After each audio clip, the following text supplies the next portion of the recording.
Good afternoon. My name is Keisha Thompson. I'll be presenting my capstone project, which is titled Too Much Work for One Staff. This will be my agenda. I'll have an introduction, go over some tasks, then I'll touch on what my problem is and the effect the problem has on the organization and the staff. And I'll go over some lessons learned from another organization that I interviewed. Then we'll touch on hiring a new staff to address the problem and effects on the organization that hiring this new staff will present. The introduction. The organization I'm discussing is the Atlanta VA Medical Center, also known as the Atlanta VA healthcare system. It is considered a healthcare system because it is very large. It has 22 locations. The one location is the main facility, which is in Decatur, Georgia, and it has 21 CBOC, which stands for Community-Based Outpatient Clinic. They are regular clinics that sees patients, and so the system's main purpose is to provide healthcare services for the veteran in the area. They currently have 130,000 veterans enrolled for care in the system. It is a treatment hospital, but it is also a training hospital. The Atlanta VA Medical Center has numerous affiliation agreements with medical schools around the Metro Atlanta area. There are more than 1,300 health profession trainees, that's what HPT stands for, health profession trainees, who rotates annually in the medical center. So they rotate to continue their training, and they also rotate to augment our staff. They play a large role in our facility in providing care for our patients. The VA is a leader in training of clinical associated health professions, says the Associated Health Education. In a study conducted by Gippert in 2016, it was found that more than 70% of all US practicing physicians have trained at a VA facility at some point. Wonderful. The position that I am discussing in my project is the onboarding specialist for these HPTs. This onboarding specialist is a single point of contact for all the HPTs and the colleges. Well, the colleges contact this personnel with the people that are rotating in.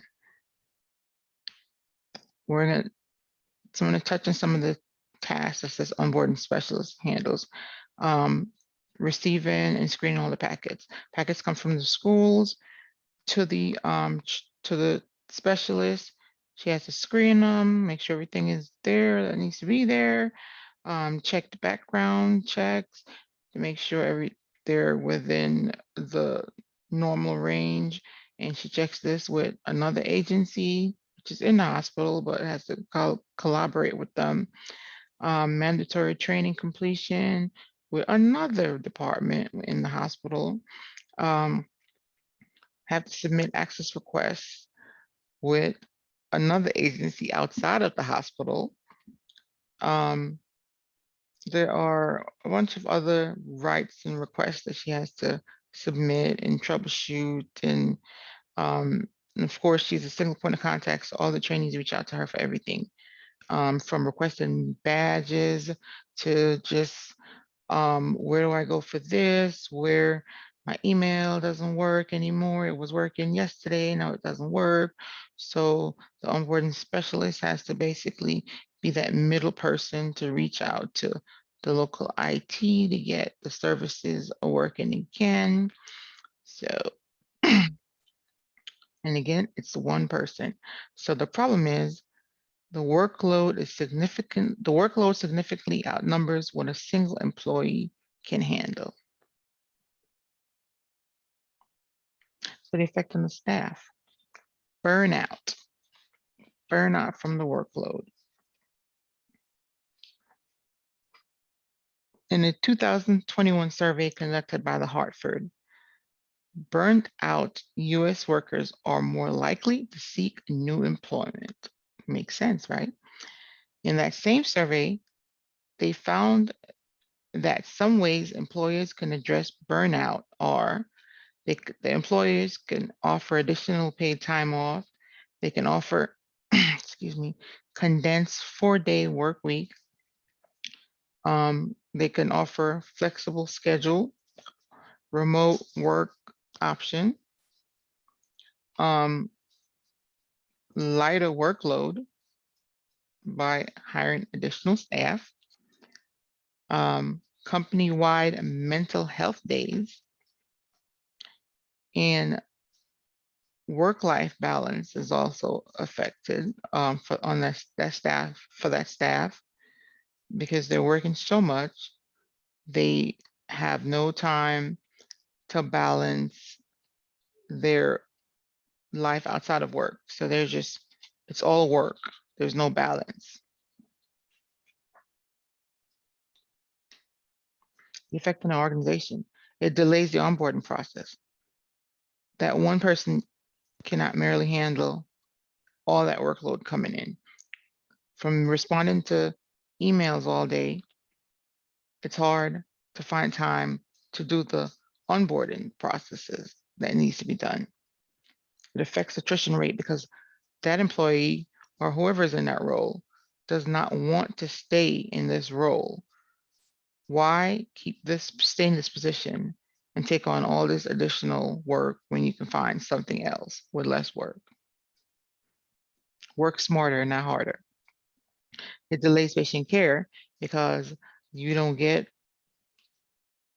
because the process is delayed, so therefore the health profession trainees don't get their accesses, their access codes to go see the patient, to go to their clinic so they can see the patients.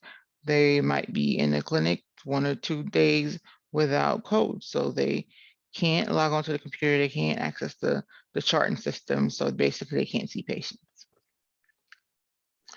So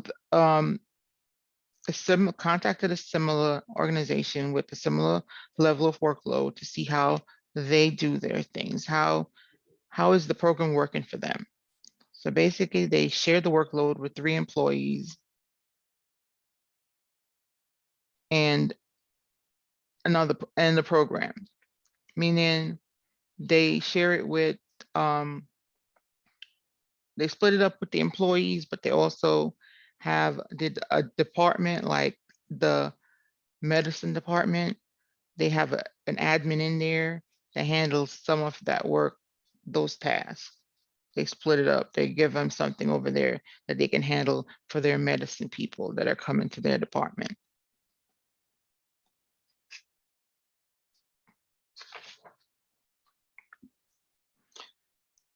That organization that I contacted, this is their breakdown of people that rotated to their hospital. They had that many 600 medical students and residents and fellows and PA students. These are normally the majority of what comes through the depart the onboarding program. There are other students, but they are handled by a different onboarding team. So this is how they broke it down. They send like this amount to 200 medical student to the medicine department, 150 to mental health, 100 to surgery, 150 to neurology as an example.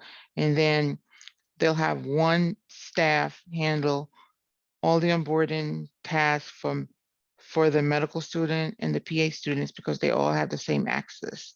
And it makes sense for the medical student and the PA student to have that one contact to reach out to when they need something instead of, because they kind of have the same access. So their problems are kind of sort of most likely be the same access issues they'll have. So that person will be like really proficient and know how to address that. And then the resident and the fellows have the same access as well, which is elevated more than the medical and the PA students. So my solution would be to hire a new staff with the approval of my leadership, of course. And this, I would suggest the GS9, which comes from this is the pay rate that comes from the OPM website. So that's the pay for GS9, but it gets, every year it goes up. So it's a 1% raise. So the organization offers the TSP, the thrift saving plan, and the maximum you can contribute is 5%, and then the organization matches it. All right. Our organization currently only offers $250 towards some type of education. They reimburse you for that $250. You can claim it for non-medical employees like the support staff, but the medical staff like doctors and nurses, they have a different pool of money that they get, which is like $1,000 a year for their continuing education is what it's called. And so with this, I haven't factored in any additional training because I would suggest that we do a direct hire because we have the ability to do that because we have the knowledge and we have the pool we could hire from in the medical center. So if we do a direct hire, I feel that'd be easier and more lucrative, and you can get somebody on board faster. And I also will be the one conducting the training because this is a very unique position. There isn't actual training out there. So I would have to train them on all the systems that we use to get them acclimated with the position, given that my manager agrees with this. So this is just the budget that I factored for the two years, 2 fiscal years, 2022 and 23 from finance class. And this is just a chart of said budget for the 2 year, which is not that much.